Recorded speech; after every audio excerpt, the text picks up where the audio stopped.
वैसे आदमी हैं। चलो बात करते हैं शब्दालंकार की। तो हमने कल बताया था आपको कि जहां शब्दों के माध्यम से किसी टाप की सुंदरता बढ़ती हो उसे हम शब्दालंकार कहते हैं। और शब्दालंकार के कुछ भेद हैं, जिसमें सबसे पहले अनुप्रास अलंकार, और अनुप्रास के 5 भेद माने जाते हैं। कितने भेद माने जाते हैं? 5 भेद। सबसे पहला आपका अनुप्रास का भेद, अब पहला, दूसरा, तीसरा, चौथा, पांचवा, चाहे कौन पहले लिख दीजिए, 5 ही हैं। अब इसमें ये नहीं है कि वे बड़े हैं तो बड़े लिखने हैं, छोटे हैं तो छोटे लिखने हैं। 5 भेद हैं भैया, इसको ऐसे कर देना।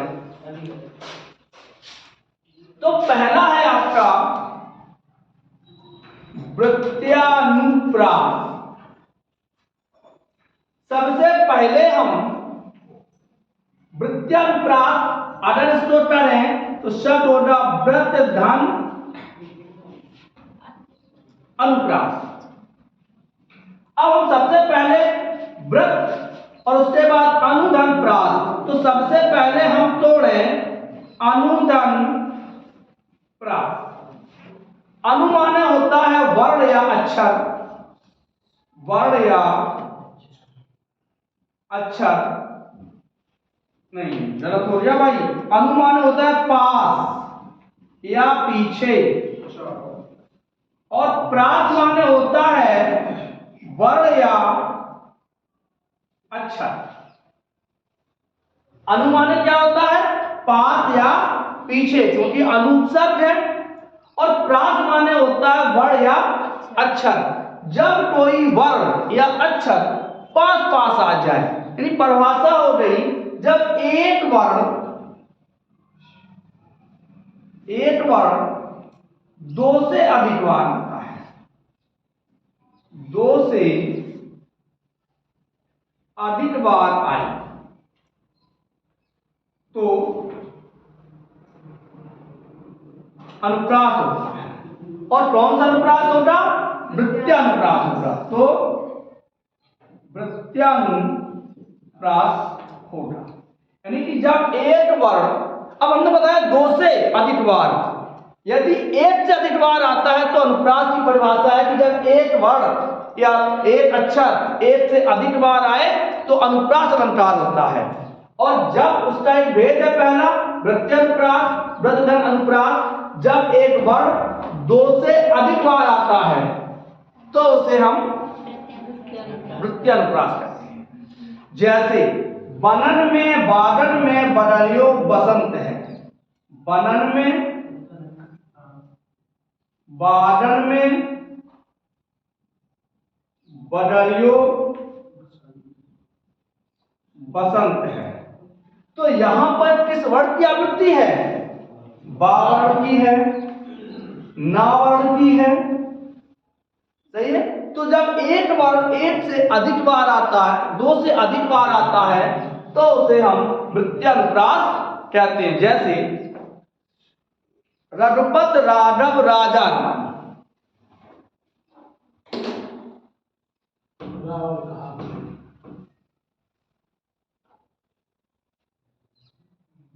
रघुपति राघव राजा राम। यहां देखिए किस वर्ण की आवृत्ति है? रा वर्ण की आवृत्ति है। तो कौन सा अलंकार होगा? अनुप्रास। और अनुप्रास में कौन होगा? वृत्त्यानुप्रास। जैसे और देख लेते हैं, जाग जाग जीव जड़, जाग जाग जीव जड़, जो है जग जामनी। अब देखिए यहां पे जा वर्ण की आवृत्ति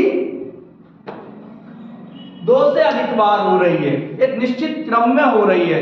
तो यहां कौन सा अलंकार होगा? वृत्त्यानुप्रास। ये तुलसी का कथन है और ये भी तुलसी का कथन है। रघुपत राघव राज है, जार जार जीव जड़, जो है जग जामनी, दे दे ने ऐसे जान जैसे धनदामनी। तो जहां एक वर्ण की आवृत्ति 2 से अधिक बार होती है, शेष महेश दिनेश सुरेश जाहु निरंतर ध्यावे। कुछ कह रहे हैं आप? शेष महेश दिनेश सुरेश जाहु निरंतर ध्यावे। तो किस वर्ड की आवृत्ति होगी? सा वर्ड की। कोई जरूरी नहीं है कि वर्ड के पहले आई, वर्ड पहले भी आ सकता है, मध्य में भी आ सकता है और अंत में भी आ सकता है। तो जब एक वर्ण दो से एक अक्षर दो से अधिक बार आता है तो उसे हम प्रत्यनुप्रास कहते हैं। आशा है कि समझ में आ गया होगा। करकंज लोचन कंज मुठि टरकंज पद कंजातम, यह सबसे अच्छा वह उदाहरण। चंदू के चाचा ने चंदू की चाची को चांदनी रात में चांदी की चम्मच से चटनी चटाई।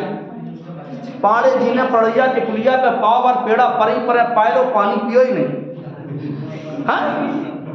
तो ये क्या है? ये प्रत्यनुप्रास है। ठड़क सीन के ठड़कने से ठड़कती हैं खिड़कियां और खिड़कियों के ठड़कने से ठड़कते हैं। तो जहां एक वर्ड दो से अधिक बार आ जाए तो उसे कौन क्या कहते हैं? प्रत्यनुप्रास। ध्यान रखना, अनुप्रास सभी में होता है।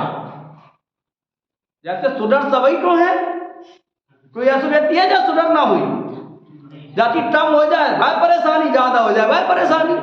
तो एक लेवल में इसी प्रकार अनुप्रास भी सभी में होता है, लेकिन जब तक पूछा ना जाए, जब तक उसकी जांच न कराई जाए, तब तक आप अनुप्रास नहीं लिखोगे। आगे की ओर बढ़ते हैं। अनुप्रास के बाद आता है छेका अनुप्रास।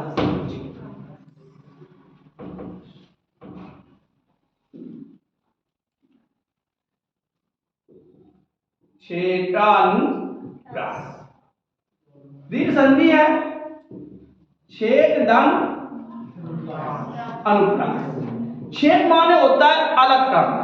अच्छा एक चीज बताओ, कभी कभी अपने घर में बातें चलती हैं कि दिल्ली वाले आए थे, उनने सबे न्योता दो हमें छेद दो, सबके 5 हुए हमें छेद दो।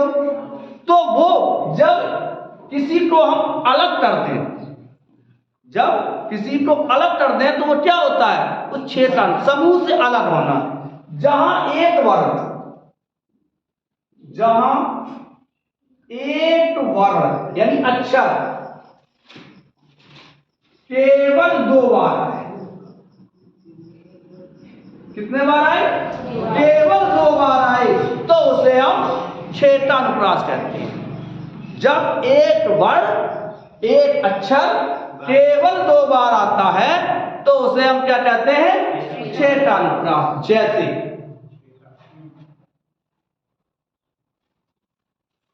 करुण,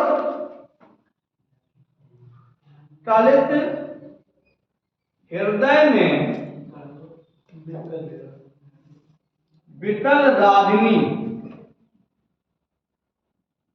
बजती है, वेदना असीम है, स्वरों में हाहाकार रचती। तो करुण कलित कौन सा वर्ड आया? टा वर्ड आया। केवल 2 बार टा वर्ड आया तो इसलिए यहां पर कौन सा होगा? छेदानुप्रास। अभी हमने आपको बताया था रघुपत राघव राजा राम। जरा नीचे वाली लाइन क्या है? पतित पावन सीताराम। किस वर्ड की आवृत्ति हुई? पावन की। तो हम लिख सकते हैं पतित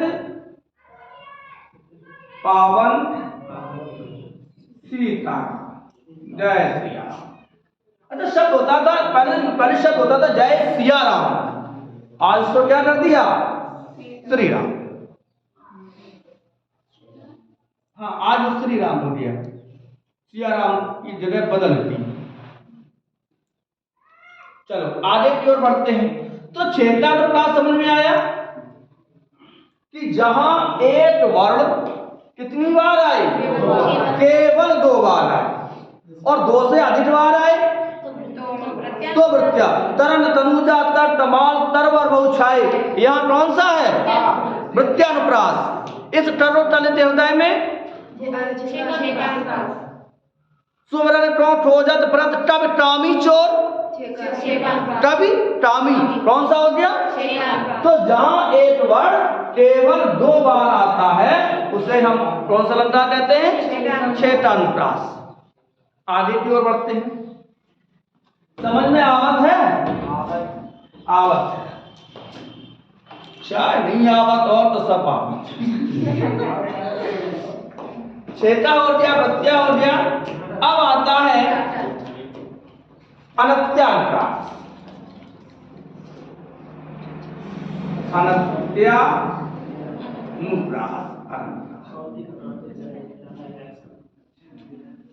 कौन सा? अनत्यानुप्रास। अच्छा, अनत्यानुप्रास किसे कहते हैं? जहां वर्णों की तुटबंदी मिलाई जाती है। क्या मिलाई जाती है?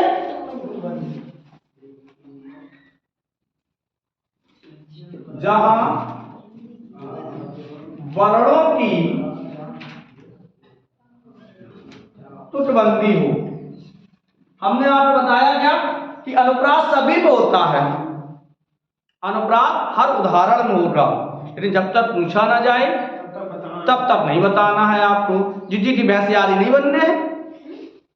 हाँ, एक शब्द है कन्नौजी में, जीजी की भैंसियारी बनू, तो मतलब क्या है, कोई पूछे ना पूछे तो हाँ, तो वो नहीं बनना है। तो यहाँ पे जहाँ वर्णों की तुटबंदी हो। हाँ, एक चीज और हो सकता है, किताबों से हमारी परिभाषा थोड़ी सी भिन्न हो। कहाँ मिला ही नहीं? परीक्षा में मिलती है। अब परीक्षा में पहले बाकी हमें पता नहीं है, लेकिन हम किताबों में नहीं मिले हैं। तो जहां वर्णों की तुटबंदी, तुटबंदी का मतलब तुक हो, जैसे रघुपत राघव राजा राम, पतित पावन सीता राम, तुटबंदी मिली। मेरी भव बाधा हरो राधा नानर सोय, जा तनकी जाई पर श्याम हरि दुखी होए, तो सोए और होए में क्या है? तुटबंदी। चलो आगे देख लेते हैं। जहां चाय है वहां चाह है। आप लोग चाय पिएंगे, चाय में कुछ नहीं रखा, भावनाओं को समझिए। तो देखिए अगला देख लेते हैं। रघुकुल रीत सदा चली आई, प्राण जाए जाए पर वचन ना जाए। तो देखिए, आई और जाई, सोए और होए, इनमें क्या है? तुटबंदी। बीती विभावरी जादिरी, अंबर पंडट में डुबो रही, तारा रटूसा नानिरी, सब में तुटबंदी है। तो कौन सा अलंकार होगा? अनित्यानुप्रास। कौन सा हो गया? अनित्यानुप्रास। जहां वर्णों की तुटबंदी हो, दो वर्ण आपस में मेल खाते हो, तुटबंदी हो उनकी, तो उसे हम कहते हैं अनित्यानुप्रास। आगे बढ़ते हैं। अनित्या के बाद आता है सत्यानुप्रास। और 5 ही भेद हो जाए, ज्यादा ना हो।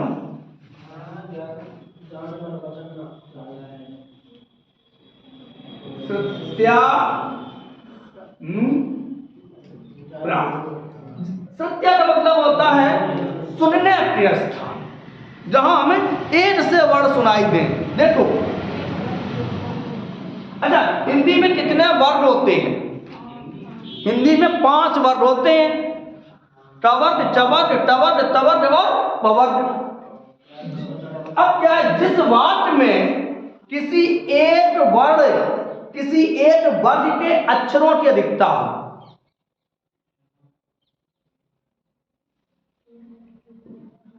जहां एक ही वर्ग के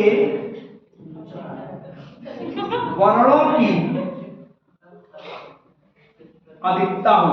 अब यह नहीं है कि एक वर्ण एक से अधिक बार आई, जहां वर्णों की एक ही वर्ग के वर्णों की अधिकता हो।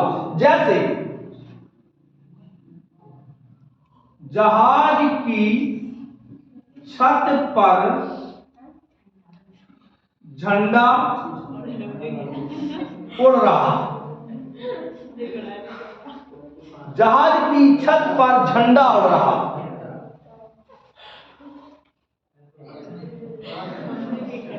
जहाज की छत पर झंडा उड़ रहा है। इधर देखो, तो देखो, चा छा जा झा इंडिया नहीं लगी। अब देखो, जावर देख लीजिए, छा देख लीजिए और झा देख लीजिए। छा है, जा है, झा है, चाचा जाझा, तो जहां एक ही वर्ण के वर्णों की अधिकता होती है उसे हम तृतीयानुप्रास कहते हैं। क्या कहते हैं? तृतीया। दिनांत था ये दिन नाद डूबते हुए, दिनांत था ये दिन नाद डूबते हुए, दादा दादा। तो जहां एक ही वाक्य के वर्णों की अधिकता हो, कोई उदाहरण हो जहां जैसे टा वर्ग है तो टा वर्ग टा था दाधा, अगर टाठा दाधा दो तीन बार एक ही वर्ण से एक ही उच्चारण स्थान से निकलने वाले वर्णों की अधिकता हो तो उसे हम तृतीयानुप्रास कहते हैं। अब आगे बढ़ते हैं। अगला पांचवा भेद है आपका लाटानुप्रास।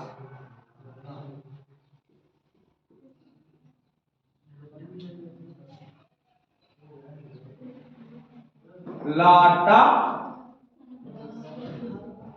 अनुप्रास। अब देखो थोड़ा सा ध्यान से समझना, थोड़ा एक कप चाय मैं देख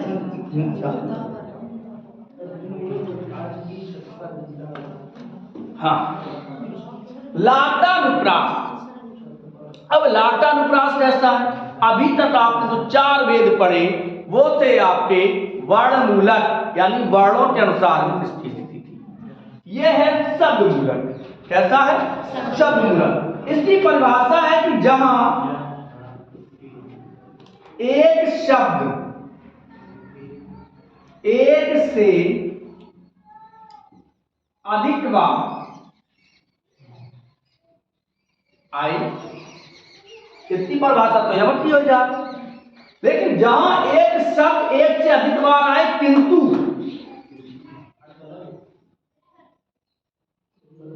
उनका अर्थ अलग ना होते, उनका अर्थ अलग ना होकर वाक्य के अर्थ में परिवर्तन हो, वाक्य के अर्थ में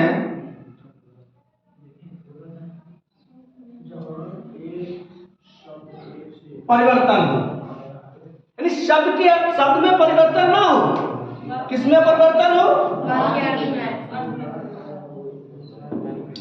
वाक्य के अर्थ में परिवर्तन होता है। जहां देखो हमने फिर बताया कि हो सकता है आपकी परिभाषा अलग हो। हमने परिभाषा बनाई जहां एक शब्द एक से अधिक बार आए किंतु उनका अर्थ अलग ना होकर, किंतु उनका अर्थ अलग ना होकर वाक्य के अर्थ में परिवर्तन होता हो तो उसे हम लाटानुप्रास कहते हैं। जैसे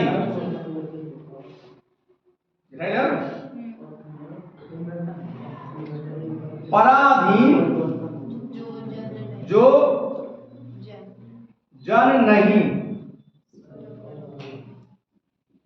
सरक नरक ता हे। पराधीन जो जन नहीं, सरक नरक ताहे। पराधीन जो जन, पराधीन जो जन,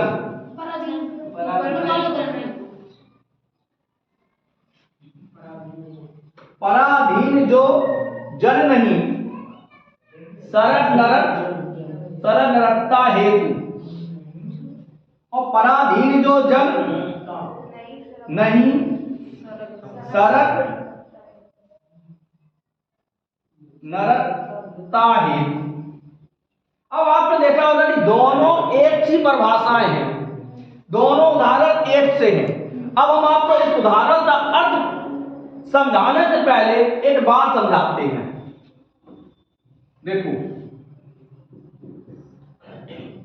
रोको मत जाने दो, रोको मत जाने। दोनों में अंतर क्या है? शब्द तो एक ही है, लेकिन इनके शब्दों के अर्थ में परिवर्तन नहीं है।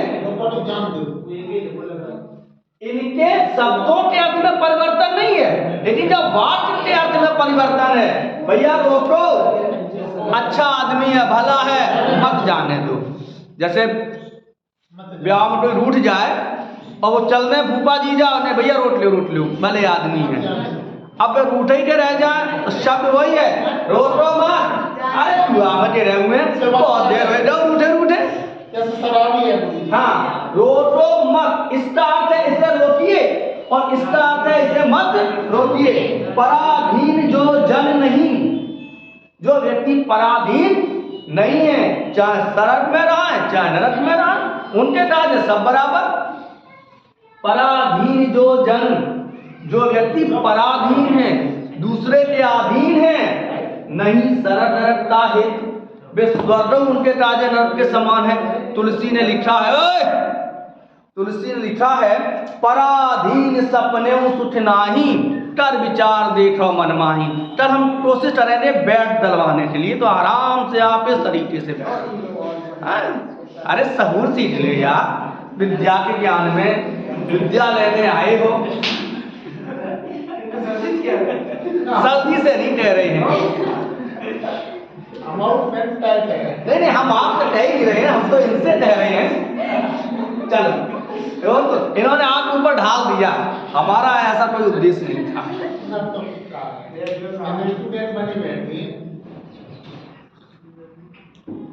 हमेशा ध्यान रखिए, उत्तम विद्या लीजिए जदप नीच पर होय, पढ़ो अपावन ठौर कंचन तजत न कोई। अर्थ बताता हूं, आप बीए में हो, एमए में हो, एमएससी कर रहे हैं, और अच्छा हाई स्कूल के लड़का को कोई चीज आते है जो तुम्हें नहीं आती, नीच माने छोटा होता है, तो अब तक हम यार एमएससी में पढ़ा, हम मुझसे नहीं लेंगे, नहीं, उसको उससे ज्ञान लीजिए। उत्तम विद्या लीजिए जदप नीच पर होय, पढ़ो अपावन ठौर कंचन तजत न कोई। तो बड़ो पुजारी हुई, शंकर जी पे या कहीं भी पूजा करने के लिए जा रहा है और लैट्रिन में सोना पड़ा हो, लड़री हो 2.5 तोला की, वही जल से धोइए बाद में शंकर, क्योंकि ये हमारा कथन नहीं है, रहीम ने कहा।